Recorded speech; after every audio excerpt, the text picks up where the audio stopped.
Здравейте, Зодия Близнаци, и добре дошли в днешното видео, в което ще разгледаме какво ще се случи в любовен план за вас през месец февруари. Видеото е подходящо за хора, които имат асцендент Близнаци или силни разположения в Близнаци. Имайте предвид, че това е колективна енергия, така че не е задължително видеото да резонира с вас. Ако е така, и ако видеото не резонира с вас, просто го подминете или вземете само тези послания, които смятате за важни за вас. Ще ви помоля също така, за да не се повтарям във всяко видео, да изчитате винаги описанието на моите видеа, защото там казвам важни за мен неща, които държа всеки, който гледа видеята ми, да ги знае.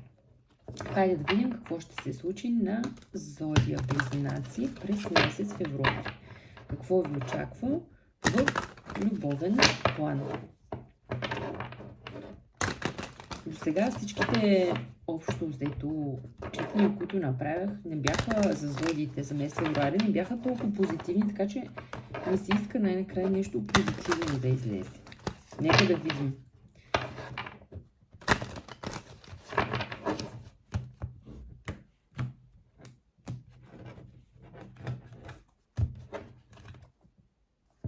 Добре, започваме с справедливостта. Отдолу, след това влюбените. Нека да видим и какви карти ще се паднат.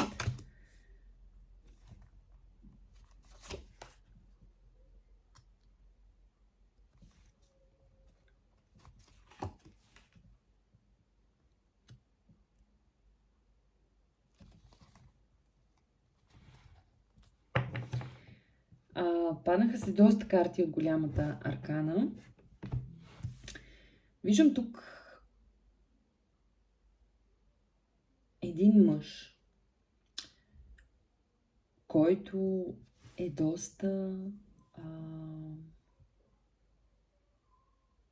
обран, доста рационален, доста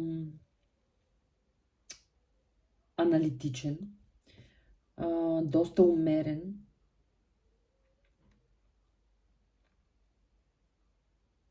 Много малко ми говорят картите в момента, така че ще изтегля за всяка една от тях по още малко пояснително. Да видим за умереността.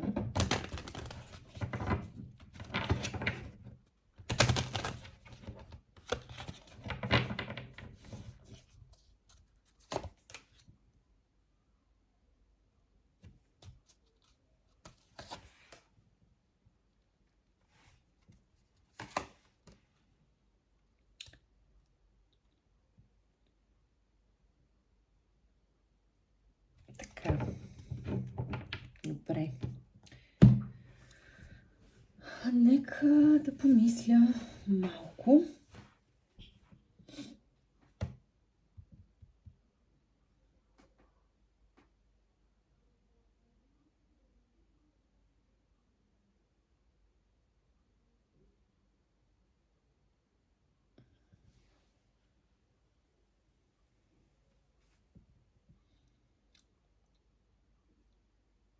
Както казах вече, имаме тук цар мечове, като към допълнение на това, което вече казах за него, мога да допълня, че това е един човек, който иска да изглежда стабилен, иска да изглежда победител, има немалко его.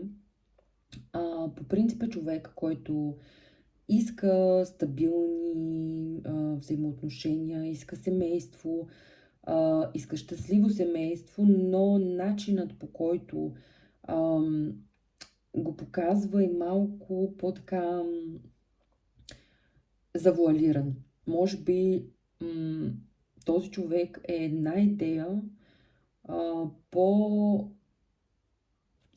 даже не една идея, може и няколко идеи по-студен от това, което на вас ви се иска.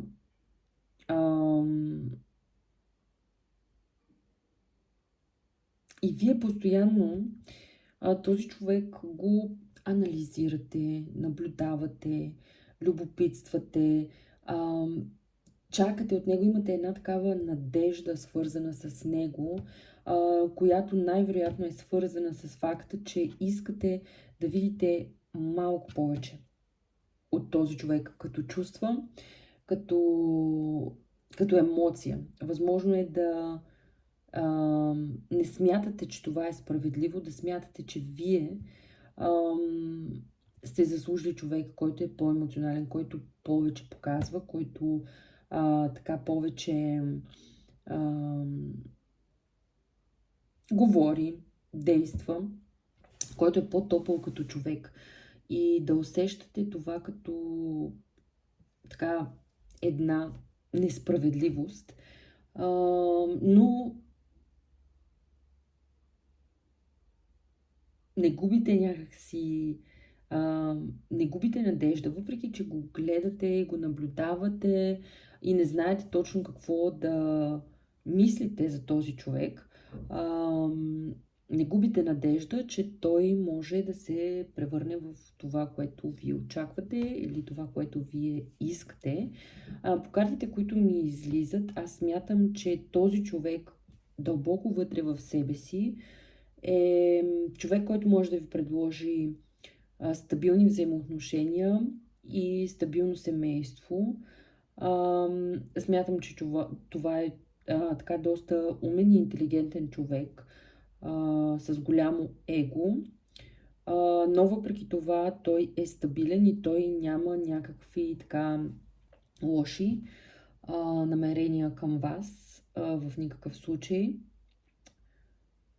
Въпросът е такъв, че не съм сигурна доколко вие това може да го приемете и да живеете с него, да живеете с този човек и с това какъв е той, т.е. по-студен, по-затворен, не толкова емоционален. Дали това е нещо, което би ви било окей на вас. Ще изтегля още една карта.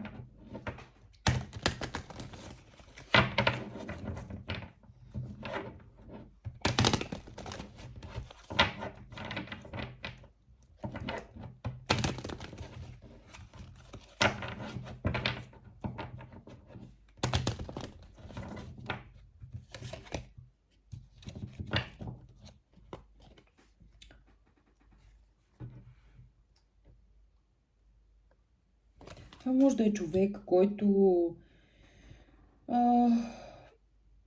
е преживял много, който се занимава с много неща и е възможно точно тези неща, които той е преживял в миналото, или многото неща, с които се занимава в момента,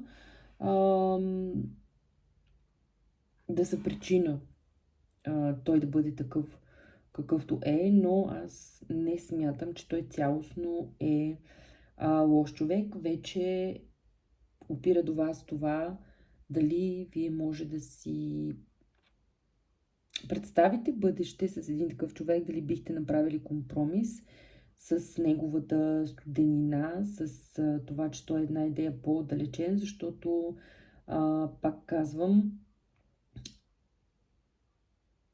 това, че той е по-далечен, не значи, че той не иска семейство и че не иска нещата и отношенията му с вас да се развият добре. Напротив, това е нещото, което и той иска, просто вие трябва да се научите да го приемате такъв, какъвто е, или да седнете и да говорите открито с него, да сложите картите на масата и да прецените това честно ли е, неговото поведение, честно ли е спрямо вас и всъщност и сами вие да си дадете сметка, тук по справедливостта отдолу на тестето, смятате ли, че може да живеете с такъв човек, имайки предвид, че той не ви показва на 100% това, което вие искате да видите от него, но същевременно знаейки, че той вътрешно, дълбоко в себе си, наистина е човекът, който може да ви предложи стабилно и хубаво семейство. Това беше от мен. Благодаря ви, че останахте до края на четенето. Надявам се видеото да ви е харесало. Ако е така, не забравяйте да подкрепите канала ми. Ще се видим скоро в следващото видео.